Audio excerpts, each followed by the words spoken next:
The morning sun rose over New Haven Colony, painting the red soil orange. Dr. Sarah Chen wiped sweat from her forehead as she carefully brushed dirt away from the strange metal object. For 3 weeks, her team had been digging in these ancient ruins. No one knew who built them or when they left this world. The metal was unlike anything she had seen before.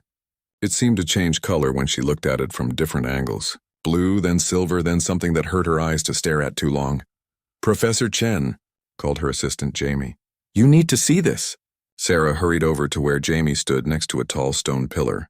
Strange symbols covered its surface, glowing with a soft blue light. As Sarah approached, the symbols began to move and shift. "It's responding to you," Jamie whispered. Suddenly, the air above the pillar shimmered. A ghostly figure appeared, tall, thin, with forearms and skin like polished metal. The being's mouth moved, but the words that filled the air were in perfect English. "Beware the coming darkness," the figure said. "Only the Voidwalker can restore balance to the stars, the one who bears the mark of the ancients, the human warrior of legends." The hologram flickered and changed.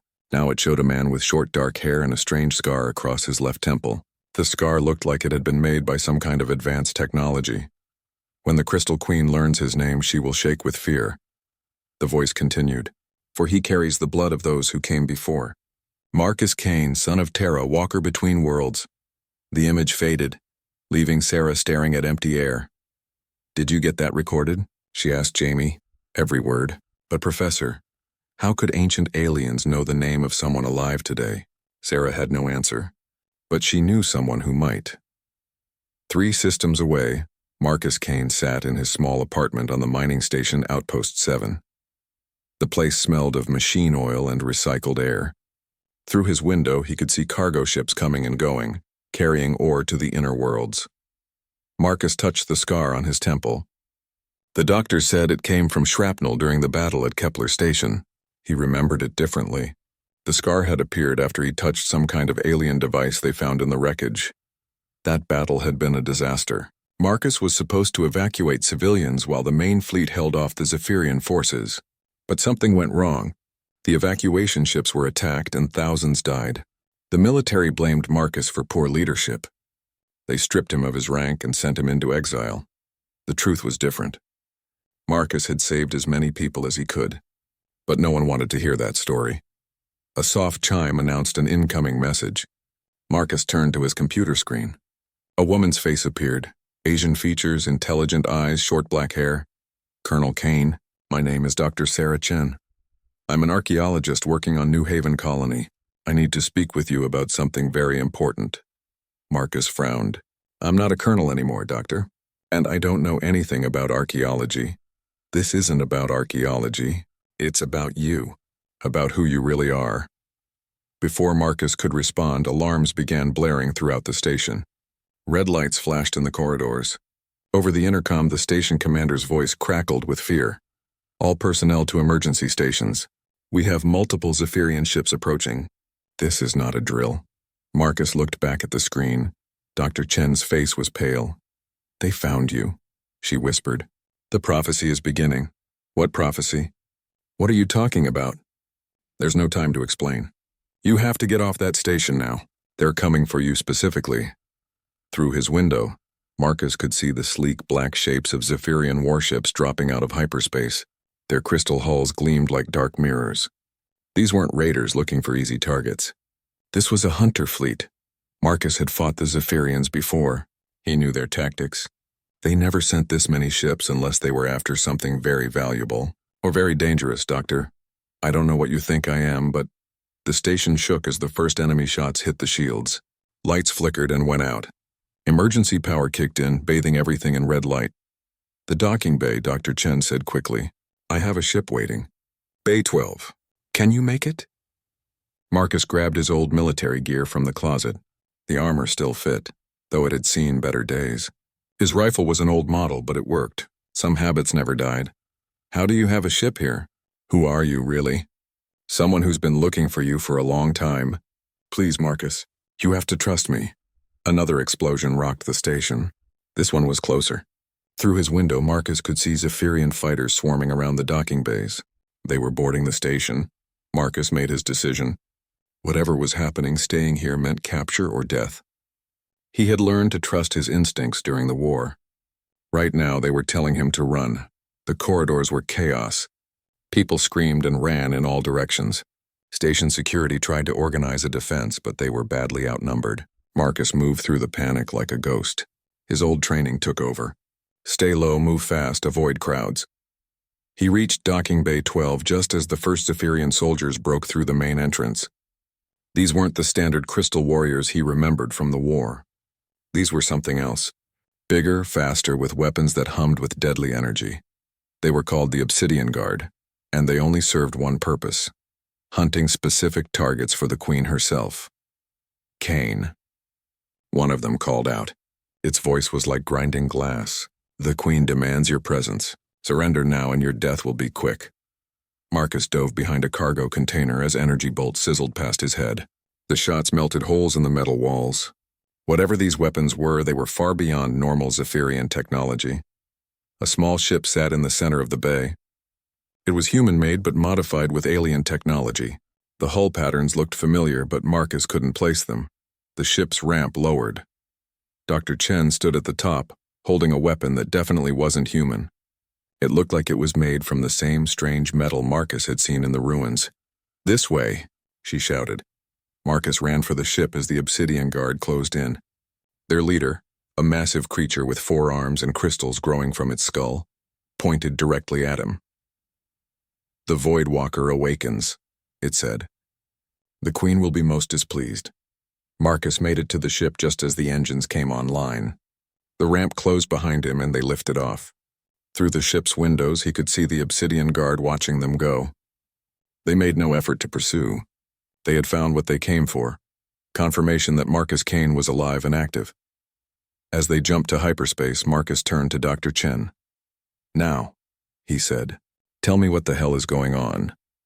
Dr. Chen looked at him with a mixture of fear and wonder. "Marcus, you're not just a disgraced military officer. You're the fulfillment of a prophecy that's older than human civilization. And somewhere out there, an alien queen just learned that the human warrior of legends is real." She paused, watching the stars blur past the windows.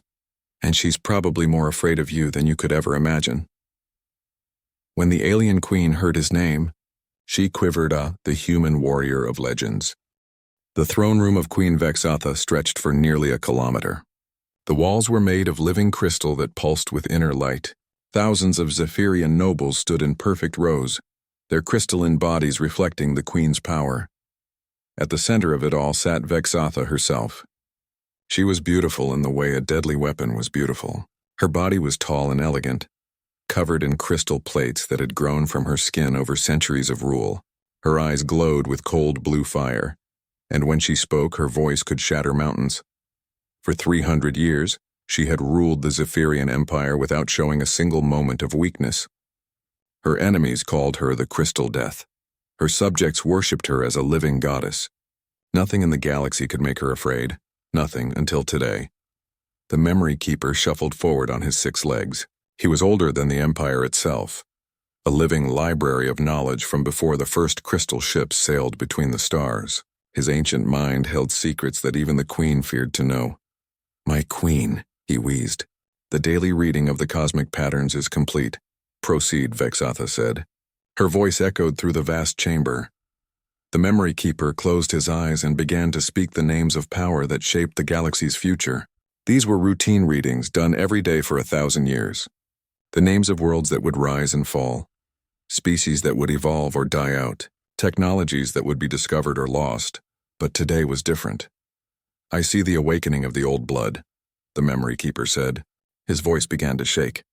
"The return of the Starwalkers. The one who was promised." He opened his eyes, and they were filled with terror. Marcus Cain. The moment that name left his lips, Queen Vexatha's crystal body began to vibrate. The sound filled the throne room like a great bell being struck. The frequency was one of pure fear, something no Zephyrian had heard from their queen in living memory. Every noble in the chamber froze. Their queen, their perfect crystal goddess, was afraid. Vexatha felt the tremor run through her body and fought to control it. But the vibrations only grew stronger. The name echoed in her mind like a curse. Marcus Cain, Marcus Cain, Marcus Cain. She knew that name. Not from this life, but from the genetic memories passed down through her royal line. Every Zephyrian queen carried the experiences of those who came before. Usually, these memories were a source of wisdom and strength. Now they were a source of terror. "Leave us," she commanded. Her voice cracked like breaking ice. All of you, now. The nobles fled. Even her personal guards stepped back. In moments, only Vexatha and the Memory Keeper remained in the vast chamber. "Tell me," she whispered. "Tell me everything." The Memory Keeper's ancient face was grave. "The prophecies speak of the Voidwalker, the human who carries the blood of the ancients, the one who will unite the galaxy under a new order." Vexatha's crystal skin began to glow with internal heat. When she was angry, her body became a weapon. The air around her throne started to shimmer. "My ancestors faced one such human," she said, 5,000 years ago, before the Empire, before our people learned to sail the void." The Memory Keeper nodded. "The Battle of the Dying Suns. When humanity first touched the stars." The genetic memories flooded back. Vexatha could see them as clearly as if she had been there herself. Her ancestor, Queen Moratha I, leading the greatest Zephyrian fleet ever assembled. 1,000,000 crystal ships, each one a masterpiece of living technology. They had been confident. Humanity was young, primitive, barely able to reach their own moon. The Zephyrians had ruled space for 20,000 years. What threat could these soft, short-lived creatures possibly pose? The human fleet had been tiny. Maybe 100 ships, crude metal things held together with hope and determination. At their head was a single human male, unremarkable in every way except for a strange device grafted to his skull. The device had begun to glow as the fleets approached each other, and then impossible things started happening. Human ships moved in ways that violated physics. They appeared and disappeared like ghosts. Their weapons hit targets they couldn't possibly see. Worst of all, the human leader seemed to know exactly what the Zephyrian fleet would do before they did it. In 6 hours, 1,000,000 crystal ships were reduced to floating debris. Queen Moratha herself had faced the human in single combat. She remembered his name now. Cain. His name had been Cain as well. He had killed her with his bare hands. The Empire had never recovered from that defeat.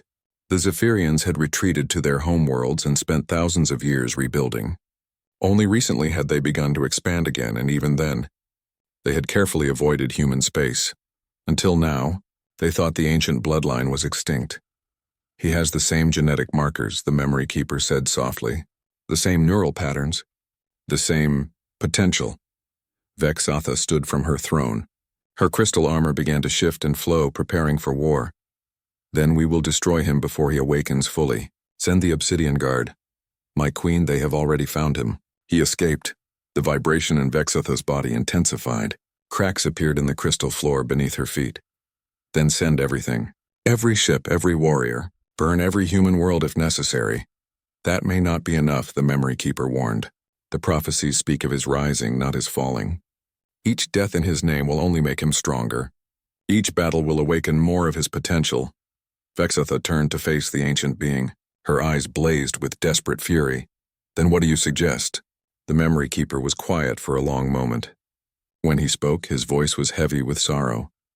"Prepare for the end of our empire, my queen, and hope that when the new age comes, humanity remembers mercy."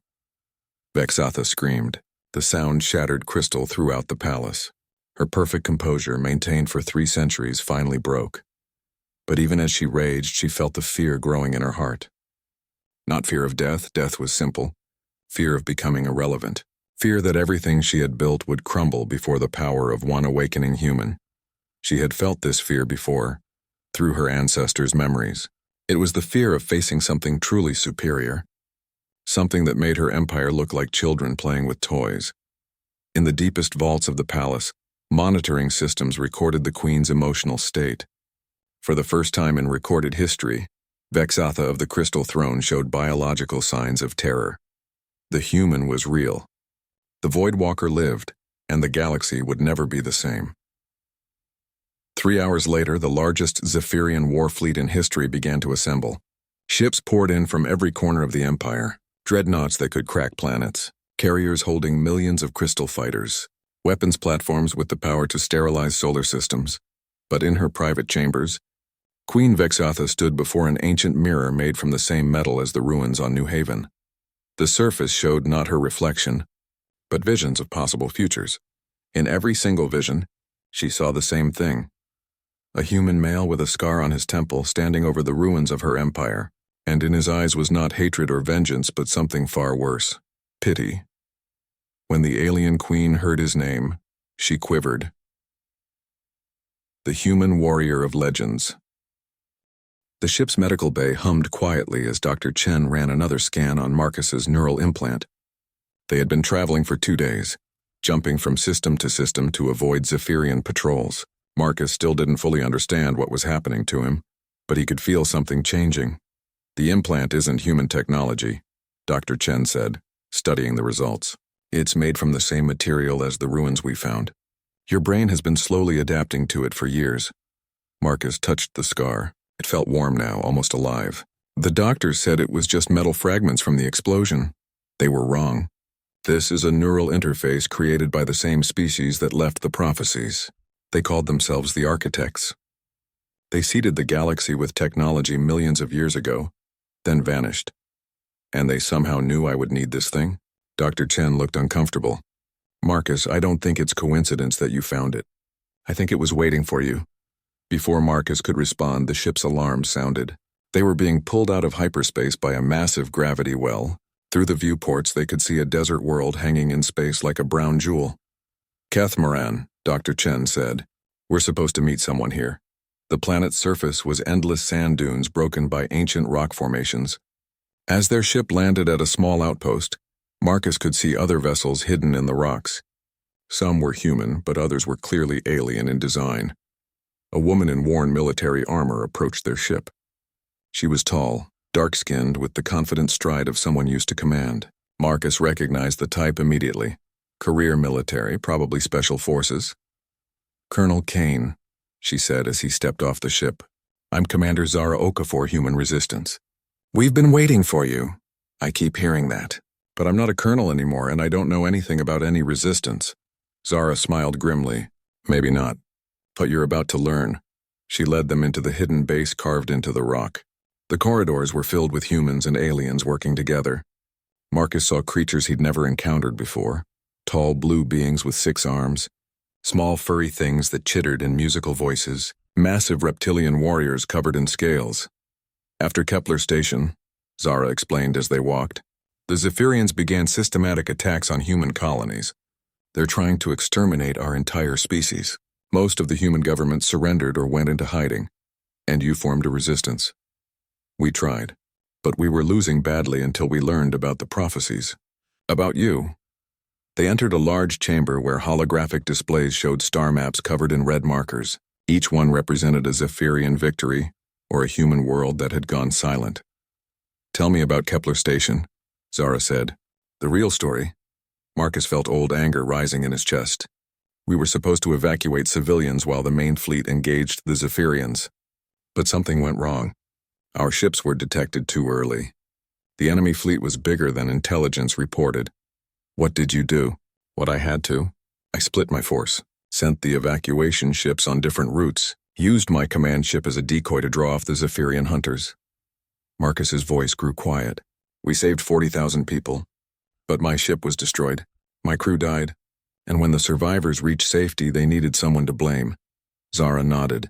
The official report said you panicked and scattered the fleet. Easier than admitting our intelligence was wrong. Easier than explaining how 40,000 civilians escaped from what should have been a slaughter. The Zephyrians remember it differently, Dr. Chen said. I've seen their records. They call it the miracle of Kepler. They still don't understand how you knew to split your forces exactly when and where you did. Marcus frowned. I didn't know. I just felt it was right. The implant, Dr. Chen said softly. It was already starting to work. A new voice spoke from behind them. She's correct, human. They turned to see one of the blue 6-armed aliens approaching. This one was clearly very old with silver markings covering its skin. I am Keeper Veltar of the Sereni people, it said. We have studied the architect technology for 1,000 years. What you carry is not just a communication device. It is a bridge between consciousness and the quantum field that underlies reality. In simple terms, Zara said, it lets you see possible futures and choose the best path. Marcus felt a chill run down his spine. That's impossible. Is it? Dr. Chen asked. Think about every decision you've made since the battle. Every choice that seemed like instinct. How many times have you been exactly where you needed to be? Exactly when you needed to be there? Marcus thought about it. The escape from Outpost 7. The route they had taken to avoid Zephyrian patrols. Even small things like which corridor to take or which ship to board. He had always just known. The implant is awakening, Keeper Veltar said. Soon you will be able to interface directly with any technology, predict enemy movements, even manipulate quantum probability. You will become what your species calls a living weapon. And if I don't want that? The chamber fell silent. Finally Zara spoke. Then we're all dead, Marcus. Every human in the galaxy. The Zephyrians have already started their final offensive. 3 more colonies went dark yesterday. The holographic display changed to show recent battle footage. Zephyrian crystal ships pounding human defenses into dust. Cities burning. Refugees fleeing in overcrowded ships. But if you embrace what you're becoming, Dr. Chen said, you can stop this. You can save everyone. Marcus stared at the images of destruction. He thought about his crew, the people who had died at Kepler Station. He thought about the 40,000 civilians who had lived because he made the right choice at the right moment. Maybe he hadn't made that choice. Maybe something inside him had. What do you need me to do? Zara activated another display. It showed a massive Zephyrian fleet approaching a human world called Thyros. Ice world, population 12 million. They're going to attack Thyros in 18 hours, she said. We have a small fleet in position, but it's not enough. The orbital defense platforms will hold for maybe an hour before the planet is defenseless. You want me to command your fleet? No, Keeper Veltar said. We want you to become one with it. The alien gestured to a sleek ship visible through the chamber's windows. It was human in basic design, but covered with the same strange metal as Marcus's implant. We have prepared a command vessel using architect technology. When you interface with it, you will be able to coordinate every ship in the fleet as if they were extensions of your own body. Marcus felt the implant growing warm again. As he looked at the ship, information began flowing into his mind. Weapon systems, shield frequencies, engine capabilities. It was like he had designed the vessel himself. This is really happening, isn't it? He said. Dr. Chen nodded. The galaxy is changing, Marcus. The old powers are failing. Something new is being born. And you believe I'm supposed to lead that change. I believe you already are. 6 hours later, Marcus sat in the command chair of the architect ship as it dropped out of hyperspace near Thyros. The ice world hung below them, beautiful and fragile. Around the planet, Zephyrian dreadnoughts moved into attack position. The human defense fleet was pathetically small, 20 ships against 200. In any normal battle, it would have been a massacre.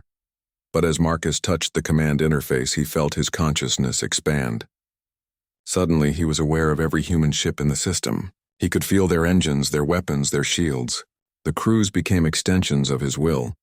He could also sense the Zephyrian fleet. Their movements, their targeting patterns, their tactical weaknesses. The implant showed him probable futures, thousands of them, branching and shifting with every decision. In most futures, Thyros burned. But there was a path, narrow and precise, where the human fleet could win. Marcus reached out with his mind and touched each human ship. The captains gasped as they felt his presence in their systems.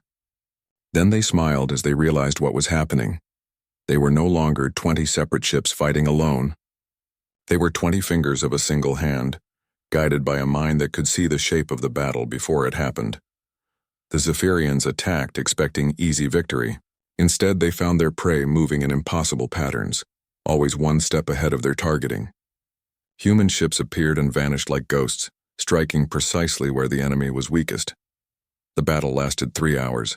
When it was over, the Zephyrian fleet was destroyed, and every human ship was still intact.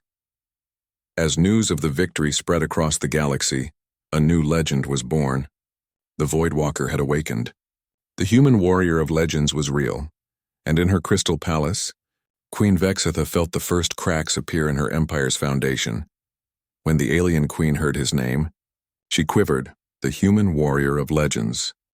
News of the victory at Thyros spread across the galaxy like wildfire. On dozens of worlds, oppressed peoples looked up at the stars with new hope. The human who could not be defeated was real. The Voidwalker had awakened. Queen Vexatha stood in her war room watching reports flood in from across her empire. Rebellions were breaking out everywhere. Species that had been conquered centuries ago were suddenly finding the courage to fight back. 7 systems have declared independence, her general reported.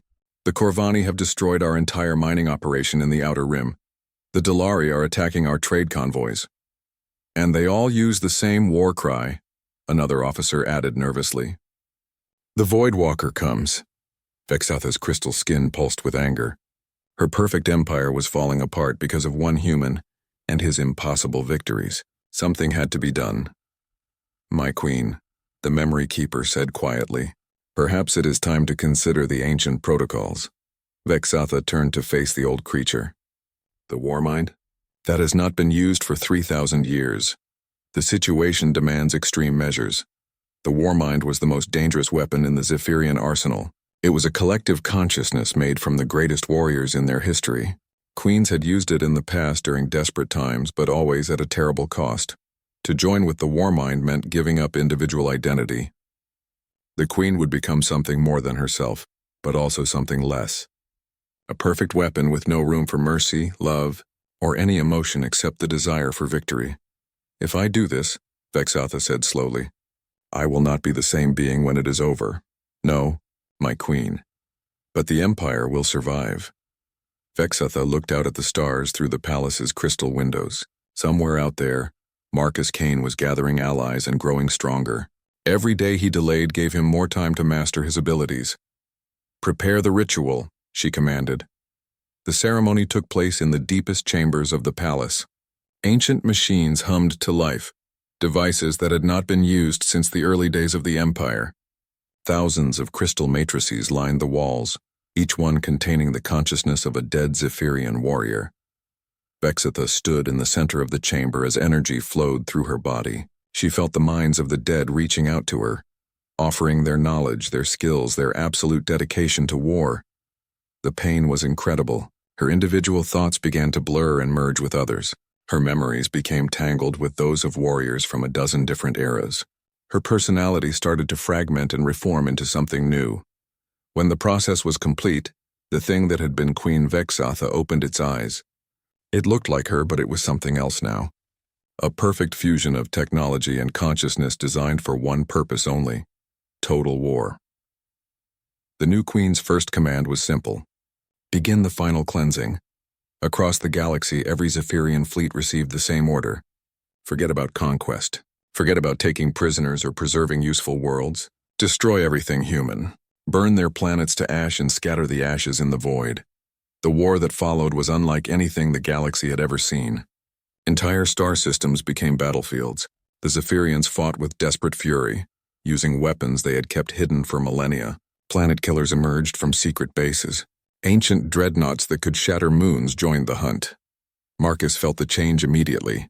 The quantum field around him grew dark and twisted as the war mind's influence spread. The future paths he could see became filled with death and destruction. She's not the same person anymore, Dr. Chen said as they studied reports from the battle zones. The psychological profile we built is useless now. She's become something else. They were aboard Marcus's command ship, leading a fleet of human and alien vessels toward the critical battle at Terra's Gate. It was a fortress system guarding the approach to Earth itself. If it fell, humanity's homeworld would be defenseless. Can you still predict her moves? Commander Zara asked. Marcus concentrated, reaching out with his enhanced awareness. But instead of clear visions of the future, he saw only chaos. The war mind operated on principles that defied normal logic. It's like trying to predict a natural disaster, he said. There's no pattern, no strategy, just destruction. Then we fight it the old-fashioned way, Zara said grimly. The Battle of Terra's Gate lasted for 6 days. The Zephyrian force was massive, over 1,000 ships led by the transformed queen herself. Her flagship was the size of a small moon, covered in crystal growths that pulsed with deadly energy. Marcus coordinated the defense with everything he had learned. His fleet moved like a single organism, each ship perfectly positioned to support the others. They fought brilliantly, destroying 3 Zephyrian vessels for everyone they lost. But it wasn't enough. The enemy simply had too many ships, too much firepower. One by one, Marcus's allies fell, Keeper Veltar died when his ship rammed a Zephyrian dreadnought to save a human transport. The explosion lit up space like a new star. Dr. Chen was killed when a crystal fighter broke through their defenses and strafed the command ship's science deck. Marcus felt her death through their neural link, and part of his soul died with her. Commander Zara lasted until the final day. Her ship was surrounded by enemy vessels, but she kept fighting until her weapons overloaded and her hull cracked open. Her last transmission was simple. "Give them hell, Marcus." By the end of the 6th day, Marcus was alone. His ship was badly damaged, his fleet destroyed. The Zephyrian armada continued toward Earth, unstoppable. That night, as he drifted in space watching the enemy ships pass by, Marcus felt something change inside his implant. New information flowed into his mind, not about tactics or technology, but about the implant itself. There was one more protocol, one final activation that would unlock the device's full potential. But using it would change him forever, just as the war mind had changed Vexatha. He thought about his friends who had died, about the billions of humans on Earth who were counting on him, about the prophecy that said he would bring balance to the galaxy. Maybe balance required sacrifice. Maybe becoming a legend meant giving up the right to be human. Marcus reached out with his mind and touched the implant's deepest programs. Pain exploded through his skull as ancient systems came online. His consciousness expanded beyond his body, beyond his ship, reaching out across space itself. When the process was complete, Marcus Kane opened his eyes. But the being that looked out through those eyes was no longer entirely human. The Void Walker had finally awakened, and the galaxy would never be the same. In her flagship, the transformed Queen felt the change. The quantum field around her shuddered as something immensely powerful stirred. For the first time since her transformation, she felt doubt. The final battle was about to begin. When the alien Queen heard his name, she quivered. The human warrior of legends. The void between galaxies was empty and cold. No stars shone here, no planets turned in their orbits. This was the space where the architects had built their greatest creation, a massive structure that floated alone in the darkness. Marcus's ship drifted toward the ancient construct. It was beautiful and terrible, made from the same metal as his implant but on an impossible scale. Rings within rings, each one the size of a solar system, rotating slowly around a core that hurt to look at directly. The architect database, the repository of all knowledge from the species that had seeded the galaxy, with technology millions of years ago. Marcus knew this because he was no longer entirely human. The final activation of his implant had connected him to something vast and ancient. He could feel the weight of cosmic history in his mind. The rise and fall of 1,000 civilizations, the careful preparation for this moment, when one species would evolve enough to inherit the galaxy's guardianship. Behind him, the transformed Queen Vexatha approached with her entire armada. 1,000 crystal ships, each one bristling with weapons that could crack planets. At their head was her flagship, grown rather than built, a living mountain of crystal and metal. The Queen herself had changed beyond recognition. The Warmind had consumed most of her individual personality, leaving something that was part machine, part collective consciousness, part pure rage. She stood 30 feet tall now, her crystal body crackling with energy that warped space around her. When she spoke, her voice was the sound of 1,000,000 warriors crying for battle. "Void Walker," she called across the void, "face me. End this war between our peoples." Marcus felt her challenge through the quantum field. Part of him wanted to accept, to fight this final battle with weapons and fury. But the architect knowledge flowing through his mind showed him a different path. He opened a communication channel. "I know what you've become, Vexatha.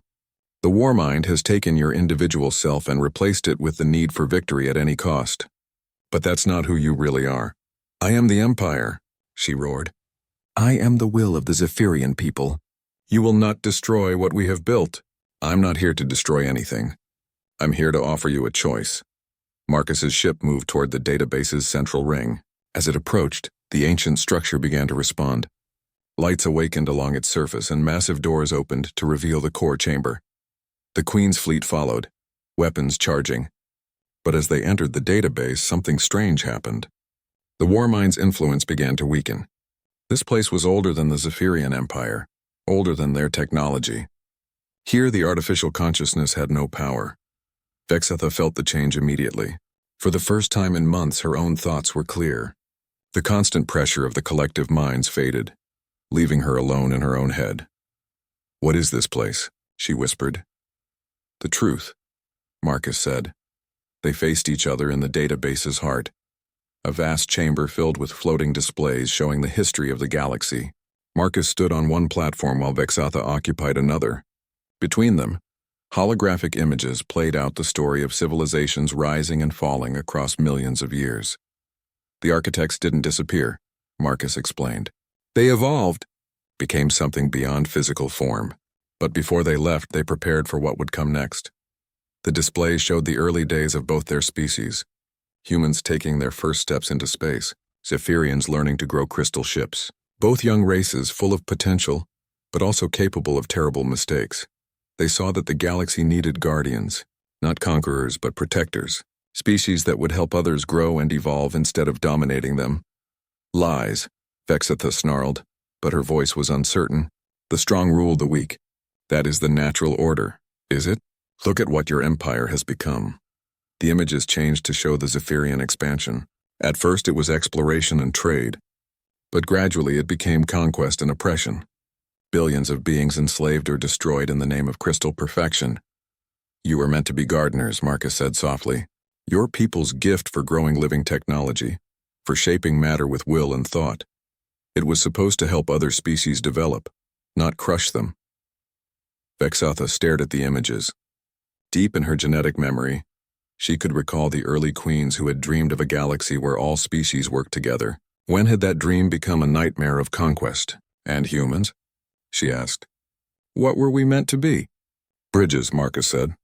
"We're not the strongest or smartest species, but we can connect with anyone, understand any perspective. We were meant to bring different peoples together. Instead, we became enemies." The final hologram showed the prophecy in its complete form.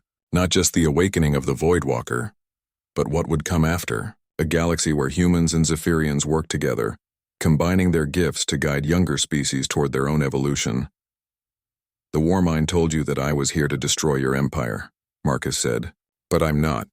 I'm here to offer you partnership." Vexatha felt the weight of truth in his words, but the Warmind was still part of her, still whispering that victory required the enemy's destruction. "I cannot trust you," she said.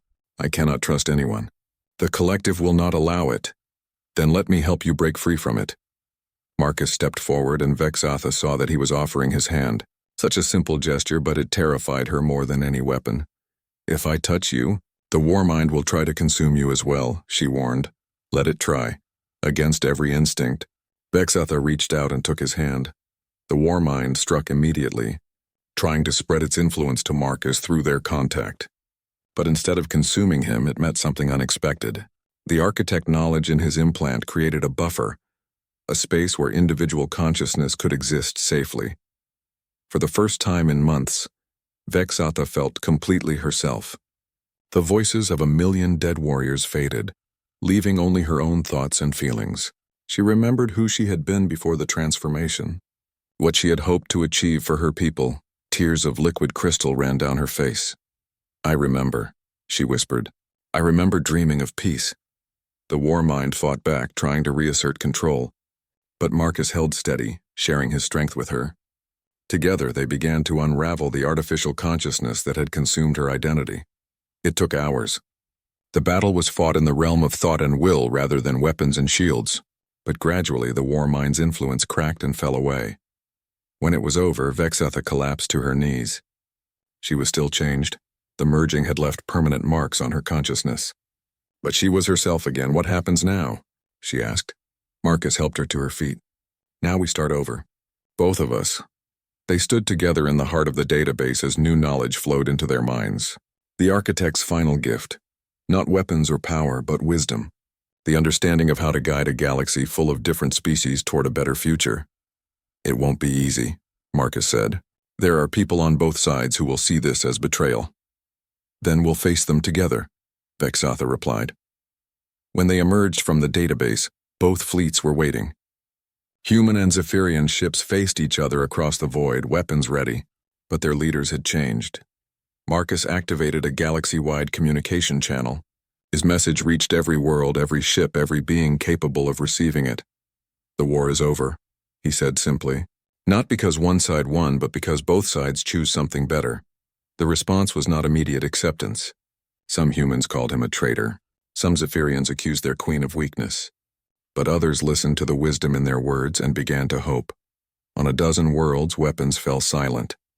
In 100 systems, enemies began to talk instead of fight. It would take time, years, maybe decades, but change had begun. Marcus Kane and Queen Vexatha returned to the galaxy not as conquerors, but as teachers. They established the Council of Worlds, where every species had a voice. They shared the architect knowledge with those ready to receive it. And slowly, carefully, they began to build the future that had been promised in ancient prophecies. The Age of Empires was ending. The Age of Cooperation was about to begin. In the void between galaxies, the database continued its silent watch. Its work was done. The galaxy's guardians had finally awakened, and the architects, wherever they had gone, smiled with satisfaction at a job well done. The human warrior of legends had fulfilled his destiny. Not through conquest, but through the much harder path of redemption and hope. The galaxy would remember his name forever, not as a destroyer, but as the one who showed them a better way. Marcus Kane, the Voidwalker, the bridge between worlds, the man who taught the universe how to heal.